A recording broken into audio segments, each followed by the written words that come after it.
Peace be with you. Friends, the gospel for this 15th Sunday of the year is one of Jesus' best-known parables, the story of the Good Samaritan. Something that Karl Barth taught in the 20th century, he learned it from the church fathers, is that every parable of Jesus, every teaching of Jesus really, is about him. That's to say, that they might have a moral import, that we can draw ethical lessons from them, so we should behave the way the Good Samaritan does. But at the deeper level, all these stories are finally about him, because he's the great model of the moral life and the ethical life. Well, this is a really good example of that principle, I think. Another place to find this idea is in Chartres Cathedral, my favorite church in the world.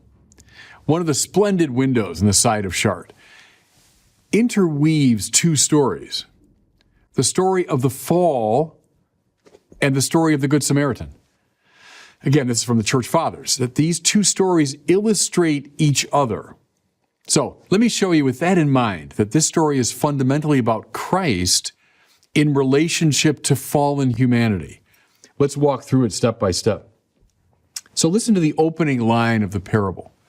How often, by the way, in great storytellers and novelists and poets, the opening line is of great significance. So listen. There was a man going down from Jerusalem to Jericho. Well, anyone that's been to the Holy Land knows this, that there's literally a great descent from Jerusalem, Mount Zion, it's high hill country. And then you literally go down this long road to Jericho. And of course, Jericho is one of the lowest cities in the world because it's the level of the Dead Sea, which is one of the lowest places on earth. Jerusalem is always associated with heaven. Think of the heavenly Jerusalem. With salvation, it's the place where God dwells. So Jerusalem stands for the heights, the heaven. Jericho, which is downhill from Jerusalem, stands for the city of sin. Think of when the Israelites come into the promised land, they cross over the Jordan, and the first place they have to conquer is Jericho. In that great liturgical display, they process and they blow the trumpets and they sing, and down come the walls of Jericho. Well, that means they're conquering the city of sin. Think of blind Bartimaeus in the Gospel of Mark. He's sitting by the walls of Jericho. The idea there is that our blindness, spiritually speaking, is associated with this city of sin. So again, there was a man going down from Jerusalem to Jericho. That's all of us. That's fallen humanity, that's fallen from its dignity as children of God and has fallen into this place of sin. So now we have the interpretive key for this whole story. Listen as he goes on. He fell in with robbers. Now, this was literally true in Jesus' time. Travel was always dicey in those days. There were no good roads and things were dangerous, but there also were kidnappers and robbers along the way. Well, they say especially the road from Jerusalem to Jericho. Robbers and thieves and so on. But let's keep reading it spiritually. What does sin do to us? It robs us of our dignity. It robs us of our powers, our spiritual powers, our intellectual powers, the powers of will. Sin compromises us. Counselor Trent is really good on this point, that sin produces a kind of falling apart within us.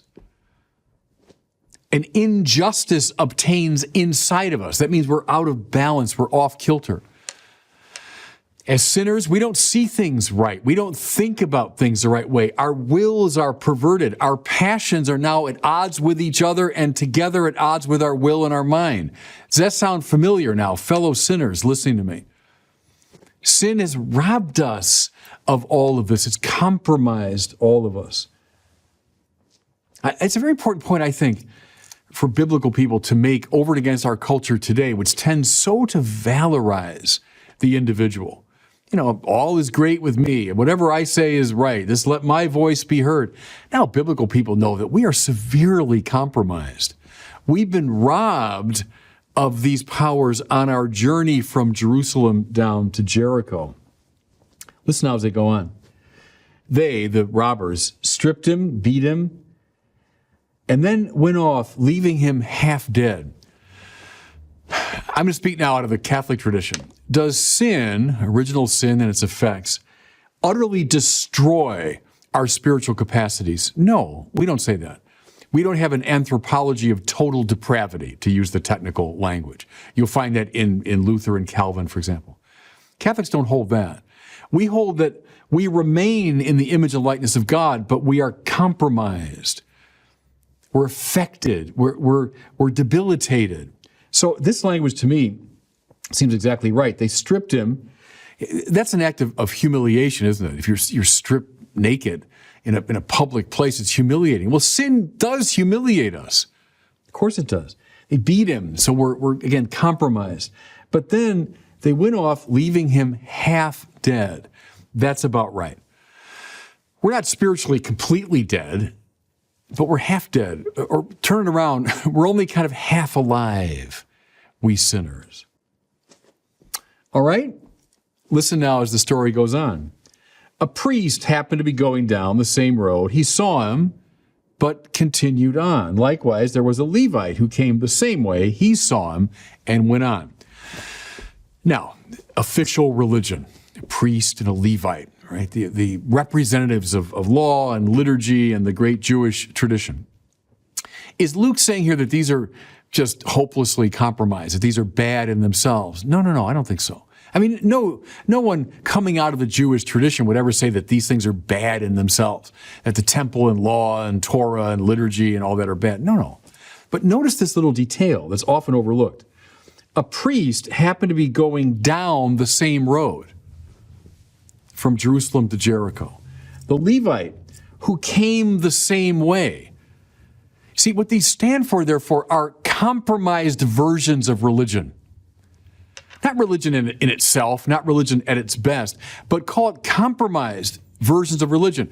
These people going down the same road as the Samaritan, well, that's why they're compromised, and that's why they can't help him. And you see it reflected in their bad attitude. Even though they see this poor man beaten and stripped and humiliated by the side of the road, they don't help him because they represent a fallen religiosity. Still on display today? No, you bet. Look all around. Good law and liturgy and custom and tradition, but compromised by sin. So it can't really help us. It can't help us in our sin. Okay? Now, the turning point. But a Samaritan who was journeying along came on him and was moved to pity at the sight. Now, we know this. It was very well known to people in Jesus' time who heard this story. A Samaritan. They were half-breeds. They were outsiders. They were Jews who had intermarried with the Assyrian invaders long before. They were seen as, compromised figures, not true in their religion, morally corrupt. Pious Jews went around Samaria on their way from south to north or north to south. Samaritans were just a bad lot. So think of, look, all of us sinners have groups that we don't like. Well, think of that's the group we're talking about. And the Samaritan who was journeying along came on him, but he was moved to pity at the sight. Well, now, who's the Samaritan? Remember our interpretive key here. We're talking about the fall of humanity, and now we're talking about Jesus. Corrupt religion can't solve the problem. But this outsider, and see, mind you, Jesus, who was in his own time, from Nazareth, anything good come out of Nazareth? Jesus, this sort of questionable figure in the minds of many. But he's the one who shows pity, the mercy. How good Pope Francis is, of course, emphasizing misericordia, the mercy of God, the mercy of Christ. This is the pity that the Son of God shows to fallen humanity as we are languishing by the side of the road in our sin. Listen now. He approached him and dressed his wounds, pouring in oil and wine as a means to heal. One of the most basic descriptions of Jesus, everybody, is soter, which means healer. That's translated into Latin as salvator, savior. I've often told you, I think, that our word salve, S-A-L-V-E, comes from that, salvator. It means healing balm. Jesus is a healer. And notice what he does. He pours in oil and wine as a means to heal. Is that accidental? I don't think so. It stands here for the sacramental life of the church. Oil, which is used at baptism, oil, which is used at confirmation, oil, which is used at holy orders, oil, which is used at the anointing of the sick. And wine, of course, stands for the Eucharist. How does Christ heal us? All of us, we're members of the fallen human race. We're languishing by the side of the road. Corrupt religion can't save us, but Christ can save us by bringing us precisely to authentic religion, which is found in the sacramental life of the church. Yeah, a beautiful thing, everybody. The church full of compromised people, yeah, like me and like you. I mean, let's face it. Nevertheless, across the centuries, in its preaching, in its authority, in its sacramental life, the church remains integral. The church remains the means of salvation. And we see it there. Jesus, through the sacraments, pouring healing balm into our wounds. Then listen, he hoisted him on his own beast and brought him to an inn where he cared for him. What's this now but a beautiful symbol of the church? The inn, where this sick and beaten up and compromised man is cared for. How beautifully Pope Francis compared the church to a field hospital. Remember that some years ago? People are staggering off a battlefield. Well, that's true of our culture today, isn't it? But they stagger toward this field hospital of the church where they are cared for, above all, sacramentally. He goes on, the next day he took out 2 silver pieces and gave them to the innkeeper. We speak of Christ the Redeemer. You know what Redeemer means? It means the one who's bought somebody back. Redemere, to buy back from. You'd redeem someone from a kidnapper. You'd buy him back. What's the redemption? Christ paid the price that we owed as sinners, but that we weren't able to pay. There we were helpless. So he pours in the healing balm of the sacraments and he buys us back. He pays the price on the cross to bring us salvation. Beautiful. The fall of man is interwoven with the journey of Christ all the way down to our God-forsakenness. Now, one last stop. Jesus concludes, which of these 3, so the priest, the Levite, and the Samaritan, which of these 3 was neighbor to the man who fell in with the robbers? The answer comes, the one who treated him with compassion. Jesus said to him, go and do the same. Okay, now we see the ethical implication of this great description of Christ. Once we know who Christ is, our job is clear. We are to be other Christs to the world. Once we understand this is about how Jesus heals a fallen humanity, that's now our job. We've got our marching orders. Our job is to look around to see who are those who are lying helpless and wounded by the side of the road. And are we instruments of grace to bring them to the sacraments, to bring them to the church, and bring them to the healing power of Christ? So there it is. We know who Jesus is. We know what we're meant to be and what we're meant to do. And God bless you. Peace be with you. Friends, as we come toward the end of the liturgical year, we begin to look at more apocalyptic readings and writings in the Bible. End of the liturgical year, end of the world. As I've said, though, to you before, apocalypsis doesn't really mean end of the world so much as unveiling, taking away the veil, revealing something. Now, indeed, I'll bring these 2 ideas together. What's indeed revealed is the ending of the world in one sense. Not so much the end of space-time, but the breaking down of all the frames of reference that we use to understand our lives. Apocalypse is all about the resurrection of Jesus from the dead.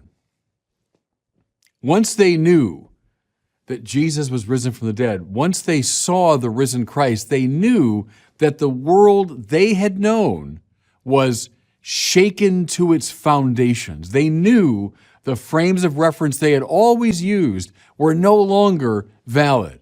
Something new had happened. And then we begin to hear these wonderful refrains throughout the Bible of God doing all things well, all things new, of a new heavens and a new earth. See, that's what was revealed. That's the apocalypse. Well, our gospel for today is taken from the section of Luke that's called the Little Apocalypse. It's going to show the shaking of three worlds: the world of religion, the world of politics, and the world of nature. And I just want to walk through each of those one by one. So first of all, let's look at religion. So the first followers of Jesus were Jews. For them, the Jewish religion, the religion of Israel was everything. That was the final frame of reference. And there was nothing more important within Israelite religion than the Jerusalem temple. It was seen as almost literally the dwelling place of the God of Israel. All the tribes go up there to pray, to be united, to make sacrifice, to commune with God. The temple was everything. Well, what we hear now in the gospel is Jesus and his disciples come to this temple. Now, remember the time when you saw, maybe for the first time, one of the great monuments of the world. I mean, Notre Dame Cathedral in Paris, or the Eiffel Tower, or St. Peter's in Rome, or some grand place that you had seen photos of, you had thought of, and suddenly you were there in the presence of this great monument. But now, give that monument complete and utter religious significance. So the temple in Jerusalem was undoubtedly the most beautiful thing these men, most of whom were kind of simple people from Galilee, which was a bit of a backwater, even in Israel. It was the most beautiful thing they had ever seen. And more to it, they believed it to be the very dwelling place of God. And so they exalt. I mean, how marvelous, how wonderful this is. What does Jesus say? Yeah, it's great, isn't it? No, what does he say? All that you see here, the days will come when there will not be a stone left upon another that will not be thrown down. I mean, we hear these words and say, oh yeah, that's what Jesus said in the gospel, but put yourself in this position. You're one of these 12, and you're in the presence of the most spectacular, beautiful, holy, important place that you can imagine. And your hero, your leader, doesn't share in your exaltation. He says that? I mean, maybe this will give you some idea of a pious Catholic standing in front of St. Peter's, maybe in the presence of his pastor or his bishop, and, oh, how wonderful to be here. Look at this great place. And I tell you, not one stone will be left upon another. I mean, how shocking this must have been.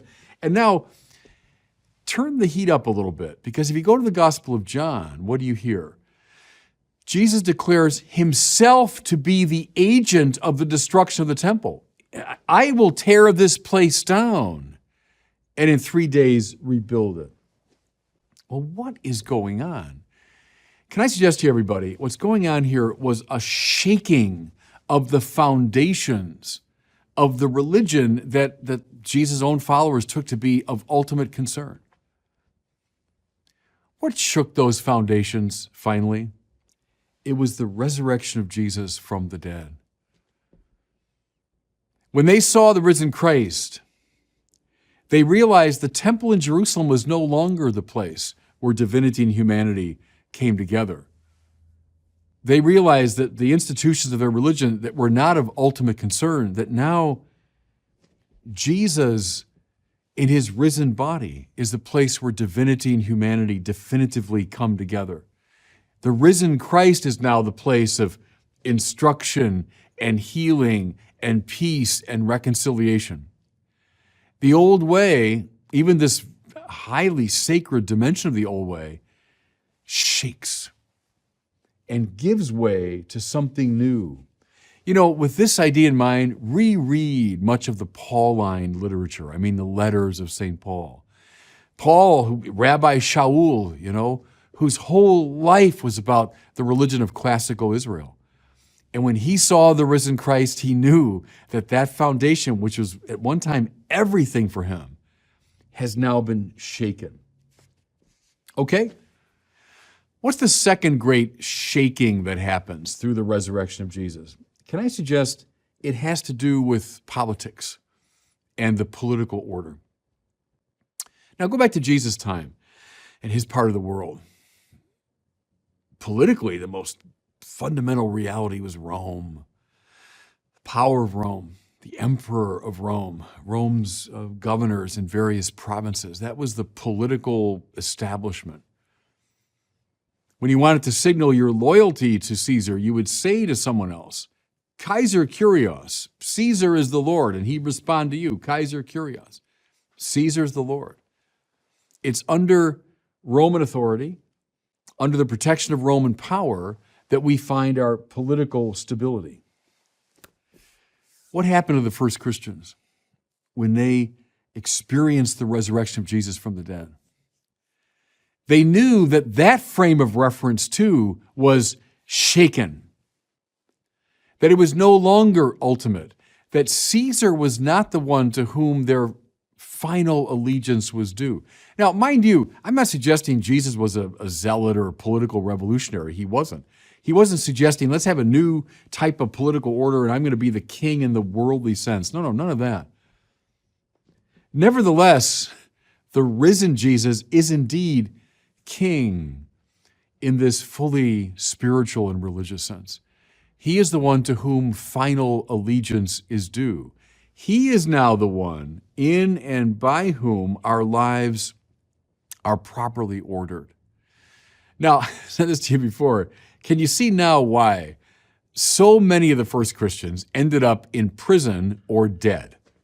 Because the Romans understood very well that when the first Christians said, Jesus Kyrios, Jesus is Lord, they knew what that meant. They knew that was a challenge to the established political order. You see now why when Paul preached, often there were riots. We hear in the Acts of the Apostles that upon hearing the preaching of Paul, people said, he's declaring a new king. Well, he was, not in the worldly sense, but he was indeed saying, Jesus Kyrios, Jesus is Lord. Now see, how about for us, everybody? Well, all human beings across time and space have been interested in politics. And we too were fascinated by politics and this Game of Thrones and who's in power and who's out of power and so on. And fine, as far as it goes. We need some kind of political order and structure. But that's not our ultimate concern. That's not the final frame of reference for our lives. No. It's Jesus the Lord. Okay, so religion is shaken by the resurrection. So is politics. Here's a third one, and it comes through in all of the apocalyptic literature. There's usually reference in the apocalyptic literature to natural calamities and disasters. We hear of earthquakes and famines and plagues and even the stars falling from the sky. Read the book of Revelation. Well, what's going on here? But a shaking of nature itself. Go back to the ancient world now, and we speak of the Greek and Roman gods and goddesses. I think more sophisticated people in the ancient world understood they were not so much literal figures as they were personifications of the natural necessities. Think of Neptune, the god of the sea. Well, he stands for just this basic fact of the sea, which can be beautiful and by turns violent and disastrous. Zeus of the sky and so on. The gods and goddesses are expressive of this context of meaning that's given to us by nature. Everything passes, but nature itself remains. I'll date myself here, but some old enough to remember that famous song by Kansas, Dust in the Wind. All that lasts forever is the earth and sky. Well, that's a very ancient idea. That we're all dust in the wind. We come and we go. But the earth and the sky and the sea and the basic elements of nature, the facts of life and death, that's what remains permanent. People today, think of various forms of the New Age, will say that, getting in touch with nature and these great facts of nature, that's what it's all about. And then There's the resurrection of Jesus from the dead. What's one of the basic natural necessities? Well, the fact of death, that all living things, including us, we die, and that's it. You live for a short period of time, you die, and then it's all over, right? And then that's a frame of reference for the whole of your life.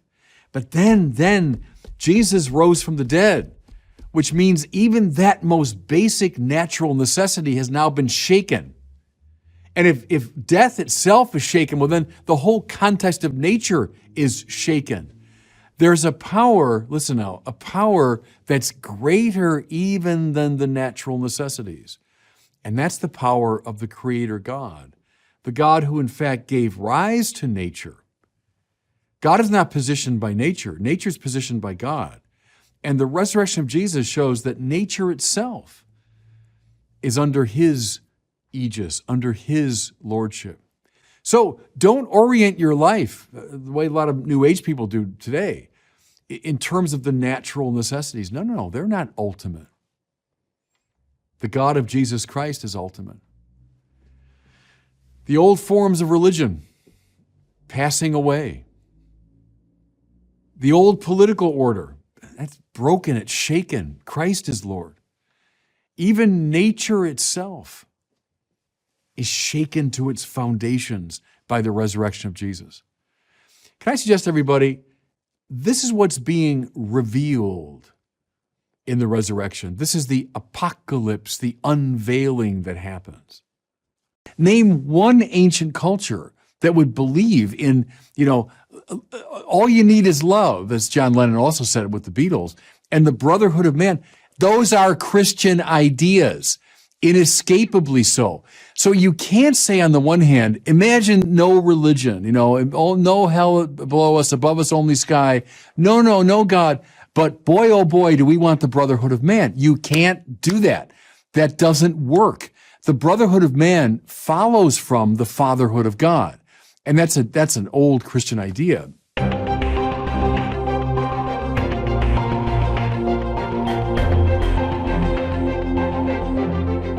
Welcome back to the Word on Fire show. I'm Brandon Vaught, the host and the senior publishing director at Word on Fire. How did the so-called new atheism rise so quickly in the early 2000s? What made people like Richard Dawkins and Christopher Hitchens so popular and effective? And how did this new atheist movement decline and end almost as quickly over the past few years? Those are the topics we'll be discussing today with Bishop Robert Barron, who joins us from Rochester, Minnesota. Bishop, good to be with you. Hey, Brandon, good morning to you. You recently rolled back in from Harvard, of all places, one of the premier Ivy League institutions. What were you doing there, and how did it go? They invited me to do the opening of the year Mass, the Mass of the Holy Spirit for, the Catholic community of Harvard. And there's a gorgeous church there called St. Paul's, which I'd heard about but never actually had seen. Beautifully decorated church. And they have this kids choir, they're very sophisticated young people who sing at a very high level. So it was a beautiful place to see and to hear. So I preached there. I preached the Mass for the Holy Spirit. And then that afternoon, I went to, it's called Memorial Church. It's the main sort of classically Protestant church at the heart of Harvard Yard. And about 1,000 people, they say, gathered there, jammed that church. And I gave a talk on the Catholic intellectual tradition. So it was just a joy. I loved that day. It was a busy day and a very full day. Saw the dorm where both FDR and JFK were students, saw the room where Mark Zuckerberg was when he was at Harvard, the chapel still standing where the young John Adams would have worshiped. So it's a beautiful place to go. I've been to Harvard a couple times, but it was my most thorough kind of immersion in it. I'm just delighted to hear that there was such a big Catholic response to a religious figure coming in. You usually hear, especially at these Ivy League institutions, they've been secularized. There's no place for religion. So the fact that they welcomed you with such a big crowd is really encouraging. It was to me. Well, today I want to start by really recommending and then discussing this brand new book. It's by a friend of ours named Justin Brierley. He is the longtime host of the Unbelievable radio show in the UK, which you've been on before, I think a couple times. But he wrote this excellent new book called The Surprising Rebirth of Belief in God, why new atheism grew old, and secular thinkers are considering Christianity again. I know you've read a big chunk of it, as have I, and I'm hoping we can do a series of discussions on the podcast using this as the leaping off point. But today I just want to focus on the opening chapter, which details the rise and fall of the new atheism movement. This movement has long been an adversary of Word on Fire, of your work, your videos and writings over the years. So let's just start with defining it. What is the new atheism? What made it new? And how is it different than your classical Enlightenment atheism? I always see the new atheism, which emerged in the early zeros, right, as a post 9/11 phenomenon. So 9/11 happens, 2001, and it revived this old Enlightenment trope that religion, in the measure that it's irrational, is violent. So because you can't adjudicate your dispute through debate and argument, the only way you can do it is through violence. And think of Enlightenment figures, from Voltaire to Thomas Jefferson, who would say that about religion. It's the source of much of our, the violence in the world. So that was revived for obvious reasons after 9/11. So here's these religious people who are crashing airplanes into buildings and killing thousands of people. That's the problem with religion. And then that event was articulated by some, I would call them remarkably gifted rhetoricians. And here, Christopher Hitchens comes to mind, obviously. One of the most rhetorically gifted people of the last, 25 years. Richard Dawkins, I won't comment on him as a scientist, I'm not qualified to, but certainly as a kind of popular rhetorician, someone that knew how to appeal to emotion and stir up people's, feelings. Sam Harris, another good example, a bright man, but basically a rhetorician. Daniel Dennett. So the four horsemen of the new atheism were people who, I think, fueled by their native anti-religiosity and then encouraged deeply by September 11th, and then using their extraordinary rhetorical gifts, stirred up in a lot of people a visceral, emotional reaction against religion. Now, they used arguments, to be sure, but to be fair and honest, they're pretty bad arguments or rehearsals of old atheist tropes from a long time ago. What was new about them, it seems to me, was their nastiness and the sort of naked appeal to emotion and stirring up people's visceral anti-religiosity.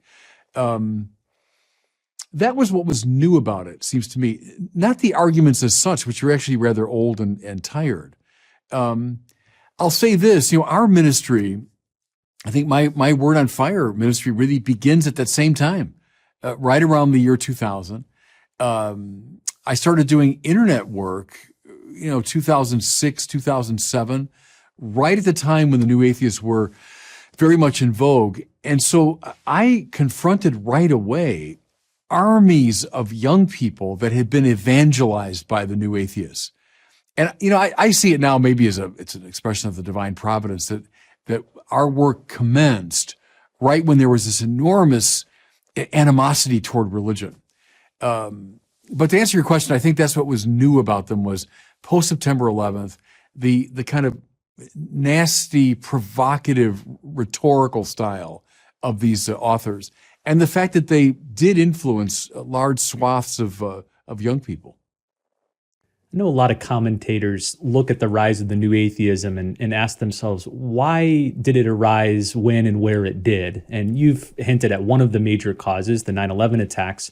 In his book, Justin Brierley looks at two other contributing causes. One was the rising culture war dialogue around religion and science, particularly debates about evolution curriculum in America.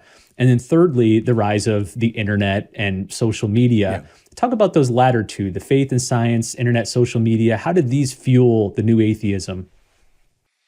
Well, the social media thing, and we've talked a lot about this, has a positive side and a negative side. Negatively, how views can sweep through entire populations, very quickly. And because of the nature of social media, they tend to be rather superficial. So people making comments and a quick reaction and largely emotional response. And I came across that, Brandon, early on when I do a video talking about God. And then I'd be met with these we call them trolls now, I suppose, but met with this, visceral, deeply emotional kind of reaction. And I was frankly surprised by that. Naively, I see now, but I was expecting Bertrand Russell level engagement, serious counter arguments. But I met with this wave of largely emotionally driven superficiality. That was a product of social media, I think, for sure. And that contributed to the new atheist wave. The science thing, yeah, absolutely. I mean, I've been talking about that for years. When I say we, religious people, we dropped the ball on that, I think. We allowed that conversation to be taken over by evangelists for a scientism and a materialism. And that was a huge problem. As I've said a million times, we religious people have nothing against the sciences.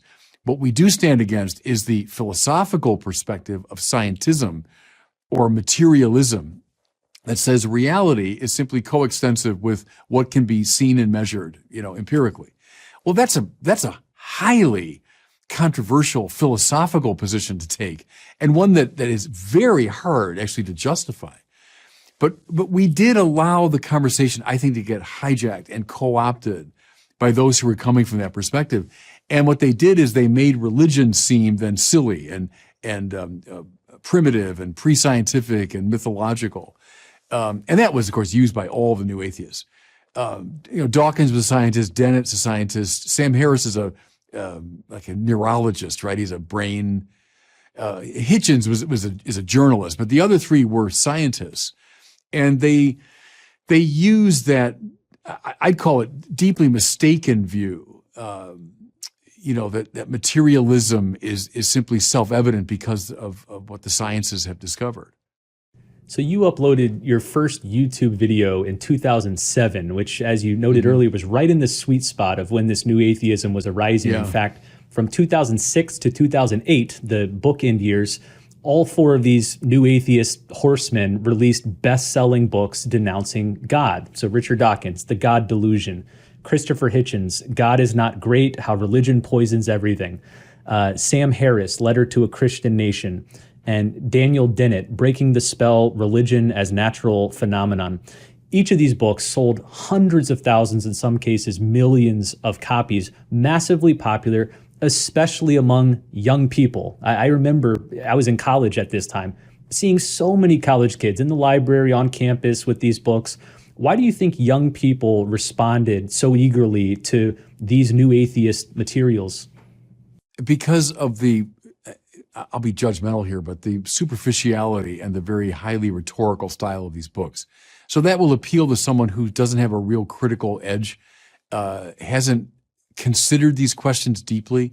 You read, like Dawkins or Hitchens, for example, both, bright men to be sure, but their characterization of religion was just absolutely a straw man.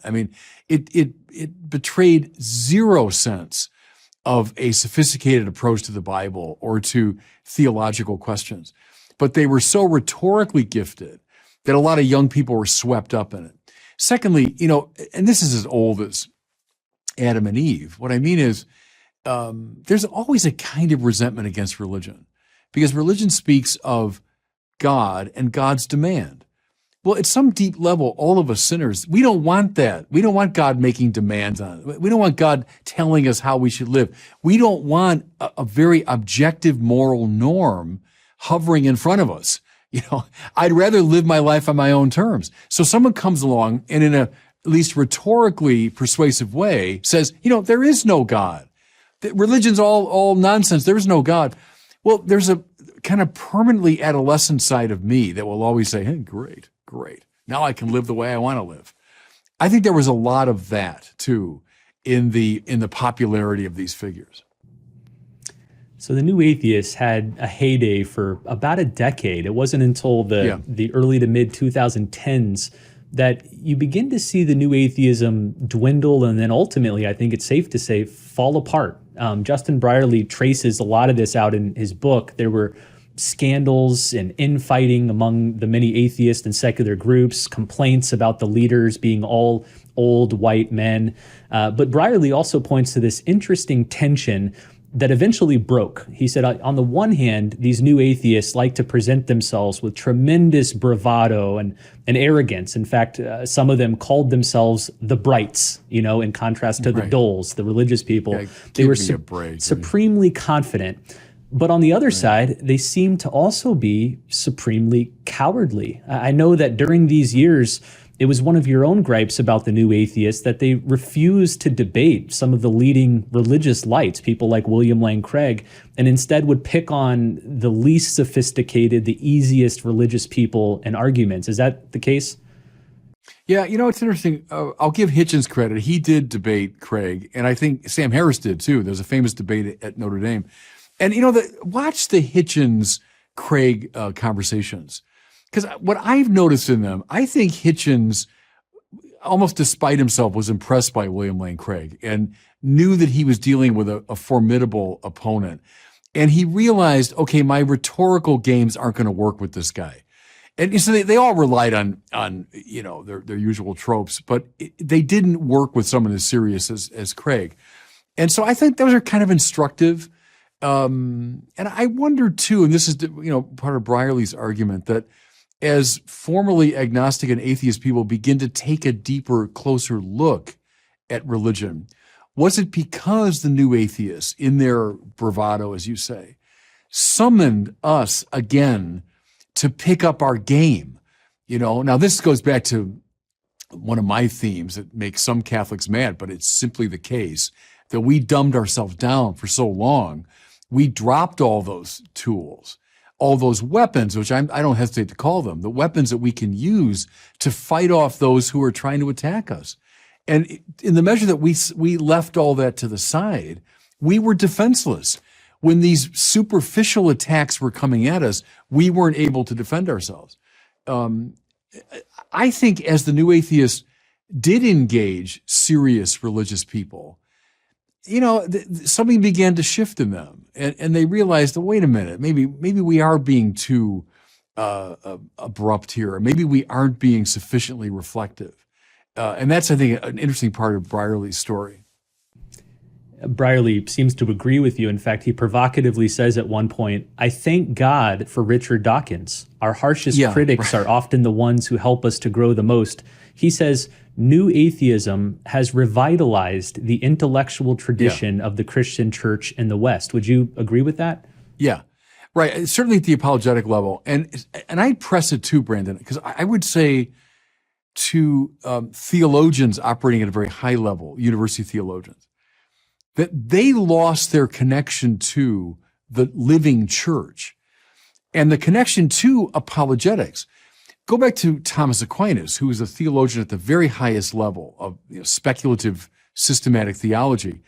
At the same time, and because of the first, he's also a great apologist.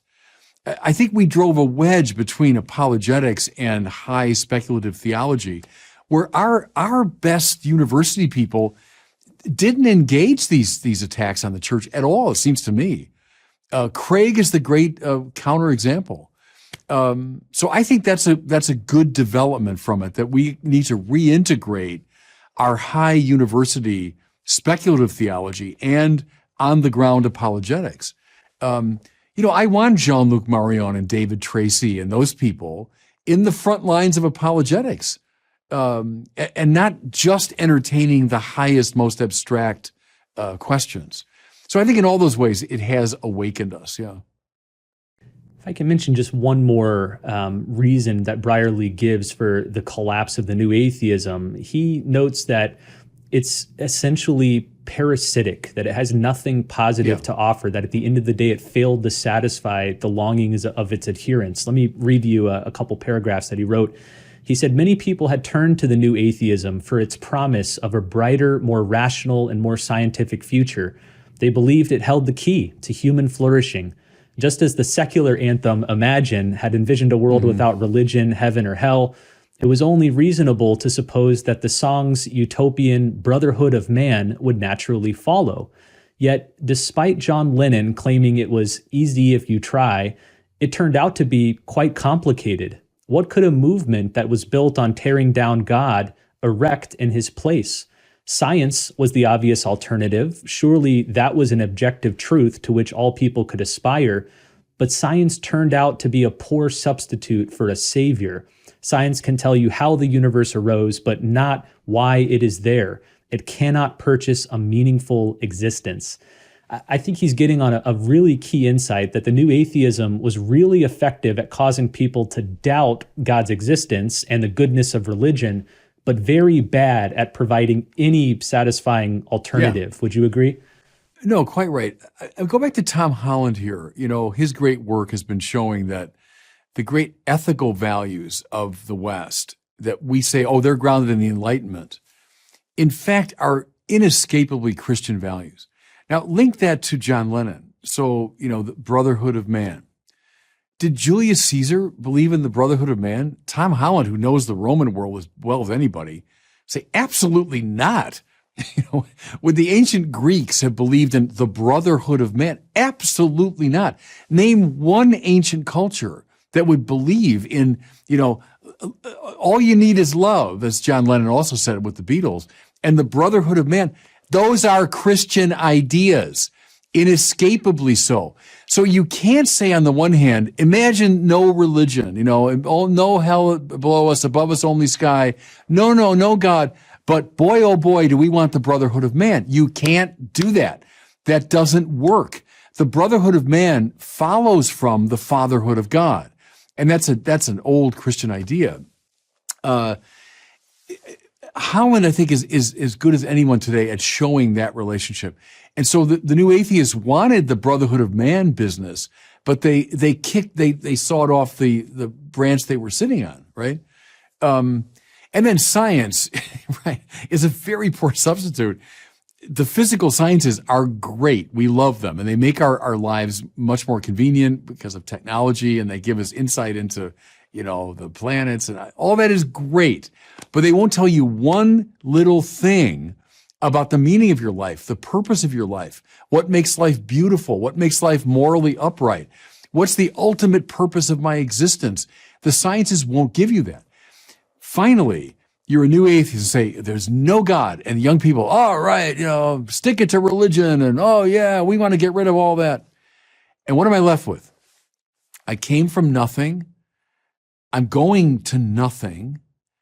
There's no objective value that determines the meaning of my life.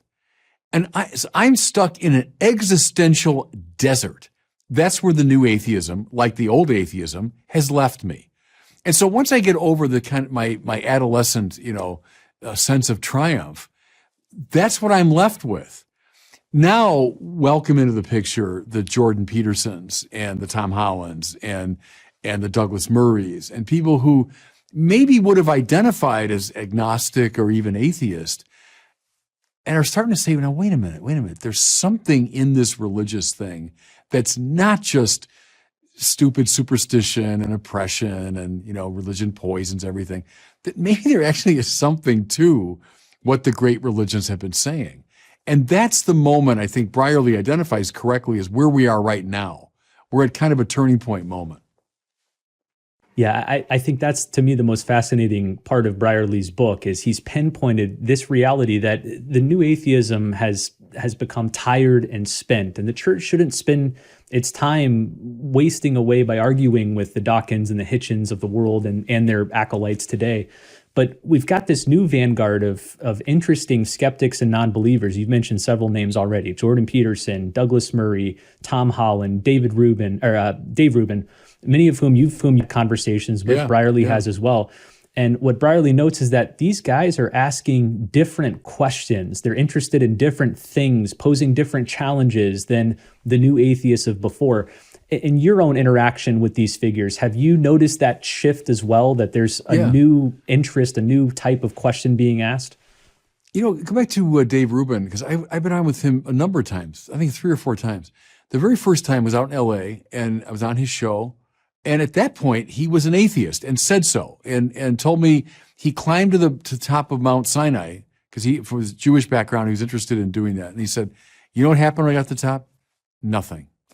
Nothing. I felt nothing. And so he announced himself as an atheist to me, unapologetically. Well, I think it was the second or third time I was on with him.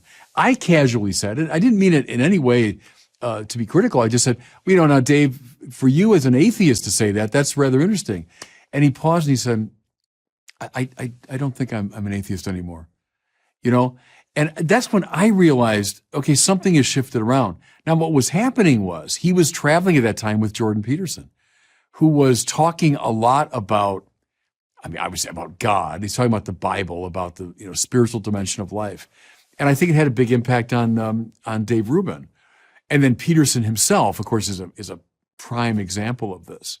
A guy with a very scientific background, but who started to read and think his way toward what the great religions have been talking about.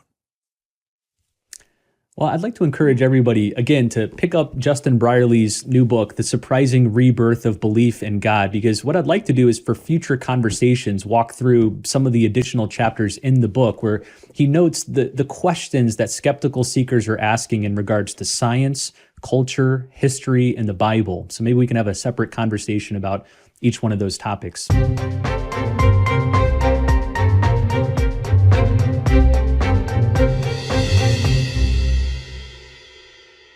Well, it's time now for our listener question. If you have a question that you'd like to ask Bishop Barron on this show, you can send it in to us at the website askbishopbarron.com. A woman named Mary from Minnesota has done just that. She submitted a question for the bishop about the Holy Spirit. Here's Mary's question. Hi, Bishop Barron. This is Mary from Minnesota. Thank you for your good work. I am calling to ask, does the Catholic Church teach that the Holy Spirit has a gender? Thank you, and God bless. Yeah, thanks for that question. The answer obviously is no. God is a spirit. God's not material, and gender is associated with our bodies, and so God doesn't have a gender. God is not male or female. Now that begs the question: how come we use pronouns? We use the he, him pronoun when talking about God. The classical answer is that God, who's actus purus, right, pure act, God who's the creator, God's the one who generates and gives rise to the world. God is that reality which can never be receptive, right? A creature can't affect God as though God is moved by a creature. So classically speaking, we associate the male with the generative side of a sexual act, the female with a receptive side. And I think that's why in the Bible, in the great tradition, we associate the masculine pronoun with God. Now, to say that is by no means to imply that we can't use metaphors for God that are more feminine. So the Bible indeed talks about God in a more maternal way and as a hen and so on, and nursing with delight at her breasts and this sort of thing. Fine. I think we can say God is like a woman. God is like a mother, because God is beyond anything creaturely. So we reach for all sorts of metaphors to describe God. And so it's to use the masculine pronouns about God is by no means to be anti-woman or to say that, we're deifying the male gender and all that stuff. That's not the case at all. But I would say, strictly speaking, no person of the Trinity has a gender because God is beyond the physical. Well, thanks, Mary, for that question. Today, we are launching a new book at Word on Fire. It is called Know Thyself, Catholic Classical Education and the Discovery of Self. It's written by Andrew Youngblood. If you're a parent, a teacher, a catechist, and you've heard about the classical education movement, you've been wondering what it's all about, this is the book for you. There has been an ongoing resurgence in classical education, especially among Catholics. And this classical model, which is rooted in the Socratic method, is flourishing. Classical Catholic schools are sprouting up everywhere. But it also has its detractors. Some parents and teachers worry that it's impractical, outdated, or worse, judgmental. In this book, Andrew Youngblood, who is an educator with decades of experience in classical learning as both a student and a teacher, introduces readers to this exciting educational alternative and its intellectual and spiritual benefits through brief vignettes, personal anecdotes from students and teachers, and examples from the classroom. Know Thyself makes a positive case for an education journey that teaches students to see themselves through God's eyes and truly know themselves as they are called to be. Again, the book is called Know Thyself, Catholic Classical Education and the Discovery of Self by Andrew Youngblood. I'll include a link in the show notes. Well, thanks so much for watching and listening. We'll see you next time on the Word on Fire show.